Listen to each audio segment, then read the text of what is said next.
The Commonwealth is a voluntary association of 54 independent states, working together towards shared goals of democracy, development, and peace. Member countries span 6 continents and oceans, from Africa to Asia, the Americas, the Caribbean, Europe, and the South Pacific. The Commonwealth is seen as a special family, a family of nations.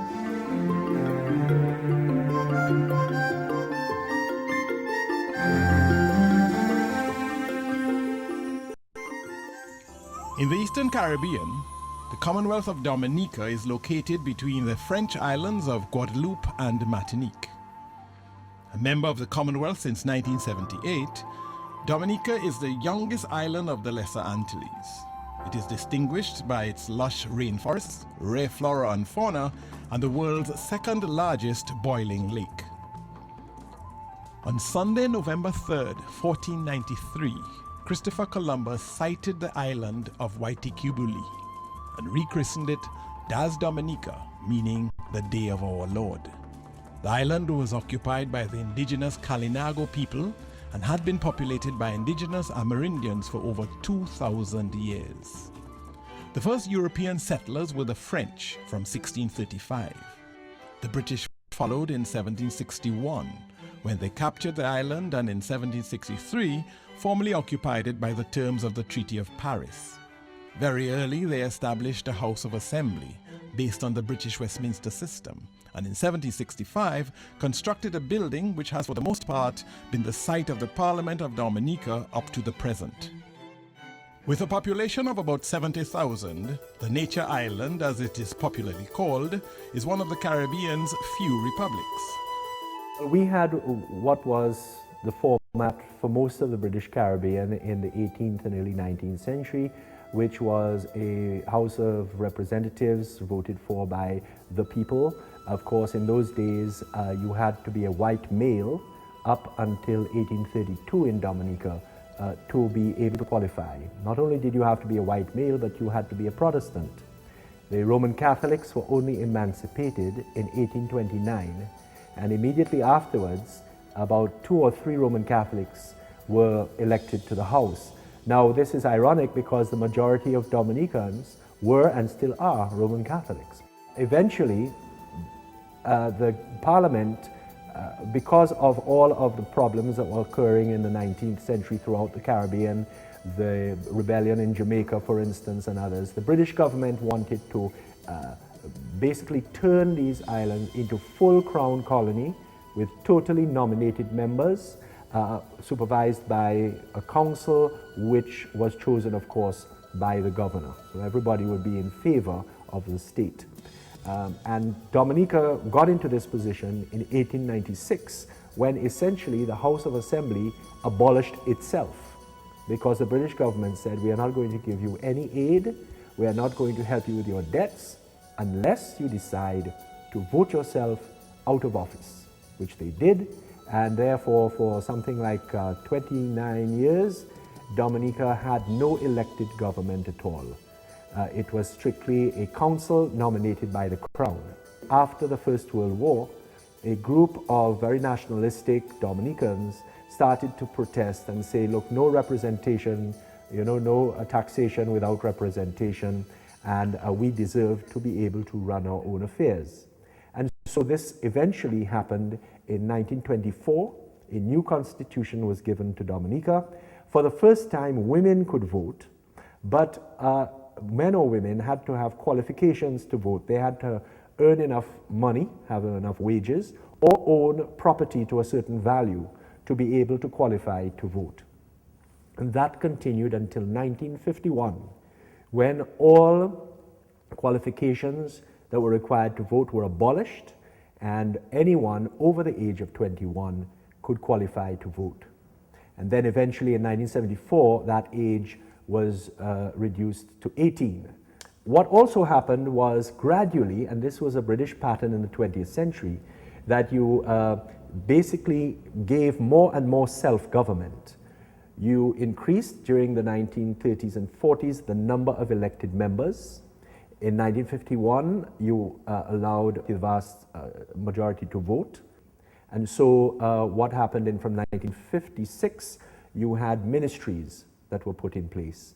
And then in 1961, further constitutional changes took place. And then the big leap, Dominica and a number of other territories which are now members of the OECS, they were granted what was called associated statehood with Britain. And this meant that they were responsible entirely for their internal affairs, that Britain would only be responsible for defense and foreign affairs, and that the rest, budgetary considerations, everything, would be managed by Dominicans. And that lasted for just over 10 years, because by 1976, Dominica began to put forward the case for full independence. On the 3rd of November, independence, full independence, political independence was granted to Dominica, and that was under the new independence constitution. And since that time, that is the constitution that we have followed. When we first, in 1976, began the process of going towards independence, we were basically faced with a draft constitution which was essentially the same as most of the other independent states at the time in the British Caribbean. We were going to become a monarchy. The Queen of England was going to be the head of state, represented by a Governor General. There was going to be two chambers, the Senate and the lower house. And essentially the pattern of that constitution was really basically the same that had been handed out to places like Barbados and Grenada and the others. And we decided, I say we because I was a member of the House of Assembly at that time, and I was one of the opposition delegates at the Constitutional Conference that was held in London. We went to a preliminary conference in March, and then the full conference in May, but the negotiations continued on because there was this difference of opinion between the government and the opposition about the manner and the constitution that we were going to go into. So eventually what came out of it in all of this discussion was that we would become a republic. Governed as a parliamentary democracy, the president is the head of state, and executive power rests with the cabinet headed by the prime minister. So that was how we went into independence. The president is essentially has certain responsibilities. He or she is the guardian of the Constitution. They want to ensure that everything is running according to the Constitution, fair, and that also is responsible for appointing certain commissions. For instance, the Electoral Commission that's responsible for boundaries and running of elections, the Public Service Commission for the civil service, and also the Police Service Commission. And so the president acts as a sort of father or mother of the nation, if you want. So the political parties can come and go. The president and the position of the president remains a respected independent position. The president, under our constitution, is elected by the members of the House of Assembly. Any two members of the House of Assembly can nominate someone to go up for president. Generally what happens is the leader of the opposition and the prime minister agree on someone who is so outstanding and so respected that really there is very little controversy about their position. The president serves a 5-year term. Now, if he wants to, or if conditions are favorable in that regard, he can serve 2 5-year terms, and that's the limit. So therefore, the prime minister can continue as long as he is elected, as in the British system, but the president has a limit of 2 5-year terms. The prime minister is head of government as opposed to head of state, and in the pattern that we follow, you would have a general election, the majority within the House. The prime minister is chosen by the president as the individual who commands the support of the majority of members of the House of Assembly. We must understand that our Constitution, when you read it, says very little, if nothing at all, about parties. It's all about individuals, because at the end of the day, the majority party is decided by those individuals who support the person who is going to be chosen as the prime minister. The current prime minister is the Honorable Roosevelt Skerrit, sworn into office in January 2004 After the death of Pierre Charles, he has been a member of parliament for the Vierecas constituency for 10 years. Apart from being the Prime Minister, he also serves as Minister of Finance, Minister of Foreign Affairs, and political leader of the Dominica Labour Party. Upon taking office, he became the world's youngest head of government. When I was elected or suggested by some of my colleagues that I should become the Prime Minister, it was a total surprise for me because I had only been in Parliament for about 3 years. My first time being in Parliament. And I felt there were other much more senior members of the party in Parliament, and they should have been the ones considered. But the majority of the colleagues felt that I should be the one, and I was catapulted into this position. It wasn't a position I thought of before, or I wanted before. So it was a very interesting time, but we took on the responsibilities and decided that we had to consolidate the situation in the country, having lost 2 prime ministers in quick succession, and to put the country on a strong footing and also the party on a strong footing, recognizing that elections would have had to be held within a year's time. So there was not much time to really reminisce on that particular period, because we were in the middle of an IMF program, an austerity program. So you had that issue of the economy and also the issue of preparing the party for general elections, and recognizing that we were in an IMF program, which was not a very popular enterprise in itself, was a very interesting time. But looking back, I believe that we were able to consolidate both the economy and also the party's opportunities and chances in the election which followed. Dominica has a unicameral parliament consisting of a 32-member House of Assembly. 21 members are elected for a 5-year term, 9 members are senators appointed by the President, 5 on the advice of the Prime Minister, and 4 on the advice of the Leader of the Opposition. There have been some benefits to having the unicameral system. It has worked for us. Every member of parliament is treated as an equal, whether you are elected or you are nominated, appointed, and we have seen good discussions taking place. So it has worked for us, and we believe that it allows for efficiency. It allows for greater camaraderie among elected and appointed people, and it saves tremendous sums of money for the state itself. The presiding officer of the House of Assembly is the Speaker and is elected by members after an election. The current Speaker, Alex Boyd Knights, is a Dominican politician and attorney.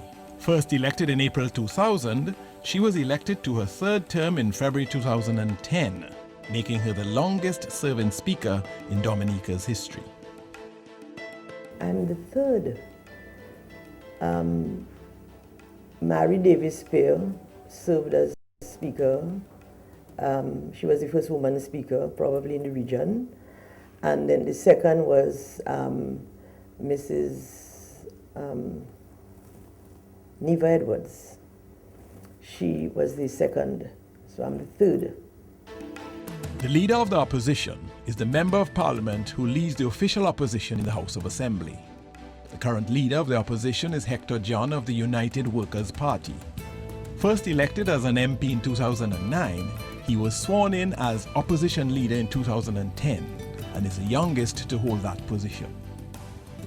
It is an honor and a privilege to be serving in such a capacity at my age, but it comes with challenges. The United Workers' Party gave me that opportunity to serve at this level in July of last year after the by-election, and I see it as an honor and a privilege to serve. But it started somewhere, I would say, at the age of 13 in my community as a community organizer, being involved in youth groups, playing sports, and being part of the community, being community oriented. So you have that natural progression, growth, and went away to further my studies. Came back in August of 2009, ran in December, won my seat. My seat was made vacant by the Speaker of the House. And we had a by-election in my constituency and the constituency of the former Prime Minister, Honorable Edison James, and we won our seats by greater margins. And I got the opportunity for the United Workers' Party to serve at this level. And as I said, it has its challenges, and it's getting more and more challenging, but I'm up to the challenge, and so far, so good. I have to learn fast, and further, not only learn fast, but the support around me is tremendous, and that is what gives you the energy to move on every day. And being that young doesn't mean I cannot serve in that capacity, and I must say it's an honor, and continue to grow.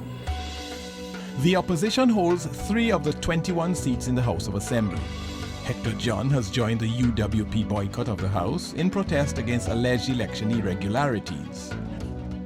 We decided to boycott the House on 4 simple grounds on the electoral reforms. We were asking for ID cards, cleaning of the list, access to the national radio station. We had no access to the national radio station, and also enforcing our bribery laws. And these are 4 simple things we were asking for. Even the Chief Elections Officer, in her report for the election of 2009, she made these recommendations as well. So that's what we were asking for. That's why we stayed out of Parliament. Well, the workings of Parliament have not been affected as such. But I hold a very strong view that government has its side, and the opposition is there to present an alternate view. Now, with them not being there to permit the public to hear that alternate view, I think the public is being shortchanged. We've been criticized for saying that we're moving to a one-party state because we would like to win all 21 seats. I'm not aware of any political party anywhere in the world who would not want to win all seats available. If not, we would not have filed 21 candidates. At the end of the day, people vote for people. And the people of Dominica decided that they wanted to give this party and myself a stronger mandate in the Parliament, because we came from 12 seats to 18 seats. And because they were appreciative of what the government and the party have been doing for the people of Dominica. And there's no interest in the government to have a one-party state. And as a matter of fact, in the present situation and our constitution, there's no way any person or group of persons can cause there to be a one-party state in Dominica. There are too many checks and balances in this constitution for it to happen. With a 2/3 majority and an opposition absent from the House, how does the government of Dominica conduct its affairs? Importantly too is that we circulate the draft bills or amendments to existing bills to the Bar Association and to the various stakeholders. I would like to make this very important point in respect to the 2/3 majority and the talk that now the government has more than 2/3 majority. We can go to Parliament and amend the Constitution. Now, within the Constitution, there are areas where you would need to go for a referendum to have the Constitution amended. And there are others where the government side can impose its 2/3 majority on the Parliament to amend the Constitution. And I have given a firm commitment to people of Dominica that this government, as long as I'm the leader of the country, will not go to Parliament to amend the Constitution without widespread consultation to people of Dominica. In the House of Assembly, Speaker Alex Boyd Knight is seeking to leave her mark. My number one priority is to, and hopefully that happens before I limit office, is to get the Creole language part of the proceedings. Currently, the standing orders say that you can only speak English. So when members speak Creole, they are forced to have to translate it because it's not going to be recorded in the Hansard. Now, I am very concerned about that.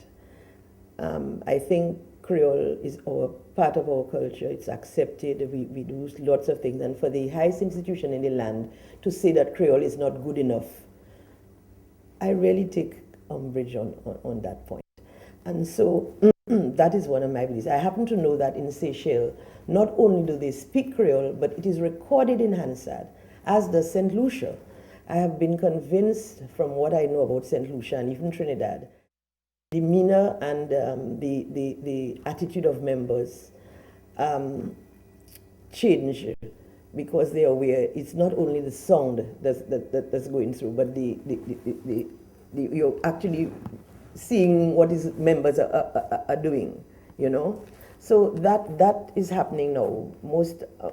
Since the last elections, the entire proceedings are being brought live. At the governmental level, the Prime Minister says there are a number of priorities, including education, agriculture, water resources, and ecotourism. One of the major priority areas for us is our continued thrust in education. That is very critical. When we came into office, governments before us had made some progress, but we believe that we should have been further in terms of our educational advancement and having our people gain access to greater education opportunities. In 2005, we implemented universal access to secondary education. And in 2002, we consolidated the tertiary level institutions in Dominica to create what is now the Dominica State College, and as a result, have caused more of our young people to have access to community college level education, associate degrees, and advanced level examination programs too. But we have also seen more of our students having access to university education. I mean, at present, for example, we have about 90 students studying various disciplines in China. And it's an interesting place to study because our students the tuition is in Mandarin, the Chinese language. We already have students who have graduated and who are back and speak in Mandarin. Some of them are in the Ministry of Foreign Affairs, some of them are working in the Ministry of Public Works. And now we have several projects funded by the Chinese. They are able to better relate to the Chinese contractors in terms of the language and also serve as translators and interpreters for the government officials. We have set our goal in respect to education that by 2015 we should have at least one university graduate in every single home in Dominica. It is a very ambitious goal, but we're doing everything possible, making the resources available for that to happen. The other major area is in geothermal. We have a consortium of parties working on this geothermal exploration. We have the European Union, we have the French government, the departments of France, Martinique and Guadeloupe, and we also have interest coming from Venezuela. The United States of America has shown an interest in also funding aspects of it. So we're working for a large consortium of countries and institutions towards the exploration. What this will do for us is, one, that it will cause us to be self-sufficient in respect to energy generation in Dominica. So we would rely less on the importation of diesel and other petroleum products. But very importantly too, we would have the capacity, based on studies that have been done, we would have the capacity to export energy to Martinique and Guadeloupe. And that's where the French government and the European Union and the French departments come in. And that's where the main interest is our ability and capacity to be able to export our energy to these countries. And this would certainly help our economy tremendously. The other area is agriculture, of course. Dominica is known for its fertile soil and the climatic conditions for agriculture. We continue to expand these areas. There are challenges in terms of transportation, which we're seeking to work on, because we are in fact exporting agricultural produce to many of the countries within the Caribbean community, from Guadeloupe in the north to all the way to St. Thomas and St. Croix, St. Martin, the BVI, and St. Kitts. We export agricultural produce there. We do some to Trinidad and Barbados, Martinique. So we have the capacity to, of course, to the UK. But the transportation link to the UK is in place. But for the region, we need to improve on that particular aspect of it. Last year, as you recall, there was a major drought in every single CARICOM country, even including Guyana had some challenges there. Trinidad and St. Lucia was major challenges in Barbados. But there's still a major water challenge in many CARICOM countries because of the demands by tourism and the demands by industry. and the water resources, the access to water in this country are very limited. And Dominica is well placed to supply the whole of CARICOM with water on a daily basis. And I believe what CARICOM needs to do, and we continue to do, is to put this on the CARICOM agenda. Because water is becoming a major international topic for discussion. You know, it's going to be a very important resource in the next few years. It is already a major issue. In respect to tourism, and more particularly ecotourism, we're making some tremendous strides in there. We have seen improvements in our tourism thrust over the years. And with the improvement to our air access situation, because that was a problem before. Our airport closed at 5 o'clock in the afternoon. Now that we have night landing in place and we've already started receiving night flights, we've already seen the impact of the night landing facilities on tourist arrivals, and therefore the impact on the economy. Prime Minister Skerrit is also committed to CARICOM integration and describes his vision to take Dominica forward in this way. Our economy needs to be more independent and to be more resilient, and where all people can live a fulfilling life. You know, and everybody could have access to the resources they require to make themselves and their family comfortable. You know, so this is why we're working very heavily on the water resources and the geothermal, because we believe these two areas can certainly assist us in creating that greater economic independence and to cause our economy to be less vulnerable to external shocks. Dominica, moving forward as a parliamentary democracy.